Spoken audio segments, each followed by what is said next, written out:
Difference between evaporation and distillation. अब evaporation और distillation में क्या फ़र्क है?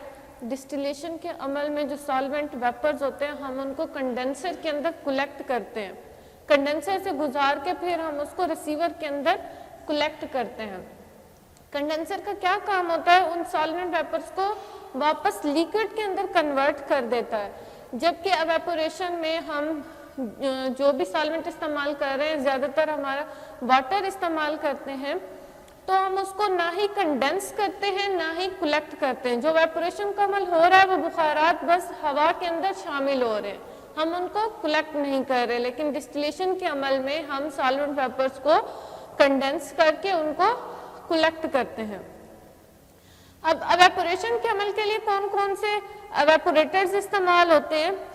जो आलात हैं जिनके जरिए एवेपोरेशन का अमल होता है उनको हम एवेपोरेटर्स कहते हैं।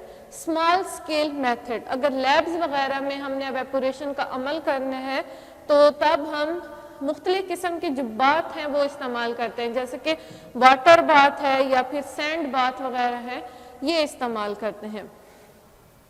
A fixed maximum temperature can easily be attained by employing different types of bath as a source of indirect heat. अब वाटर बाथ जो है is most suitable, water bath को हम ज़्यादा इस्तेमाल करते हैं when liquid are to be heated up to 100 degree centigrade. अब अगर कोई लिक्विड है जिसको हमने 100 डिग्री सेंटीग्रेड या फिर 150 डिग्री सेंटीग्रेड तक एवेपोरेट करना है, गर्म करना है, तो फिर हम उनके लिए वाटर बाथ इस्तेमाल करेंगे ताकि उनके अंदर किसी किस्म की कोई डिकम्पोजिशन ना हो। अब लार्ज स्केल बड़े पैमाने पर अगर हमने एवेपोरेशन का अमल करना है तो पहला जो एवेपोरेटर हम इस्तेमाल करते हैं वो है एवेपोरेटिंग पैन्स, जैसे कि हम घरों में इस्तेमाल करते हैं सॉस पैन वगैरह, ये उसी की शक्ल का होता है लेकिन ये थोड़ा ज़्यादा शैलो होता है, गहराई जो है इसकी ज़्यादा होती है और हेमिस्फेरिकल शेप में होता है। On manufacturing scale evaporating pans are used. Liquid extract containing water as a menstruum, menstruum कहते हैं सॉल्वेंट को। लिक्विड एक्सट्रैक्ट जिसको हमने एवेपोरेट करना है उसके अंदर हमारे पास सॉल्वेंट कौन सा है? वाटर मौजूद है। Are evaporated in an open pans. अब ये जो एवेपोरेटिंग पैन्स होते हैं ये ओपन होते हैं, इनके ऊपर कोई ढक्कन वगैरह कुछ भी नहीं होता। Called evaporating pans. They consist of hemispherical, hemispherical इसकी शक्ल होती है, शैलो होते हैं, made up of copper, stainless steel, aluminium. अब ये किस कॉपर से मिलकर बने हैं, स्टेनलेस स्टील से मिलकर बने हैं, एल्यूमिनियम से मिलकर बने हैं। और जो इसके इर्द गिर्द एक स्टीम जैकेट होती है। फॉर एग्जांपल ये हमारा एवेपोरेटिंग पैन है, ठीक है।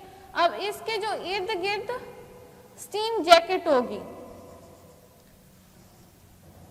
इस पैन के सारे इर्द गिर्द स्टीम जैकेट मौजूद होगी।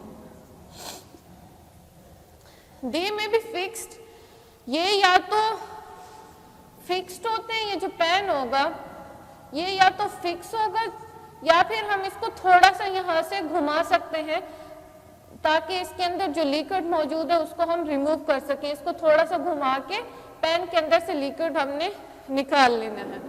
दे में भी fixed are made to tilt to remove the product, ये या तो फिक्स होते हैं या फिर हम इसको थोड़ा सा घुमा के इसके अंदर जो लिक्विड मौजूद होता है उसको रिमूव कर सकते हैं। अब एवेपोरेटिंग पैन के एडवांटेज, एक तो ये सबसे सादा तरीका है, आसान है और सस्ता तरीका है और इसको इस्तेमाल करना भी बहुत आसान है। इसकी एवेपोरेटिंग पैन की साफ करना भी बहुत आसान है। Steering of liquid can be easily done. अब कोई लिक्विड है उसको हमें स्टीयर करना है तो इस पैन के अंदर हम उसको आसानी से स्टीयर कर सकते हैं। अब डिसएडवांटेज क्या है कि जो सारा लिक्विड है हम उसको तमाम वक्त ही पूरे का पूरा लिक्विड हीट होता रहता है, जिसकी वजह से उस लिक्विड की डिकम्पोजिशन होने का चांस है। और दूसरा इसका डिसएडवांटेज ये है कि एवेपोरेशन के अमल के नतीजे में ये जो एवेपोरेटिंग सरफेस है यहाँ पे झाग बनना शुरू हो जाएगी जिसको हम बोलते हैं स्कम। झाग बनना जब शुरू हो जाएगी तो जिसकी वजह से जो एवेपोरेशन का अमल है, जो लिक्विड्स एवेपोरेट हो रहे हैं वो क्या हो जाएगा, स्लो हो जाएगा, क्योंकि सरफेस के ऊपर झाग बन गई है। और दूसरा जो सॉलिड हैं, ठीक है, सॉलिड जो है वो इसकी सरफेस में बैठ जाएंगे, जिसकी वजह से हमको इसको स्टीर करना जरूरी होगा। Used for aqueous and thermostable liquids. अब ये जो एवेपोरेटिंग पैन है ये सिर्फ एक्वस और थर्मोस्टेबल, थर्मोस्टेबल कहते हैं ऐसे लिक्विड्स जो कि हीट के ऊपर स्टेबल होते हैं, डिकम्पोज नहीं होते, उनके लिए हम इस्तेमाल करते हैं। इन पेन्स को हम ऑर्गेनिक सॉल्वेंट्स के लिए इस्तेमाल नहीं कर सकते।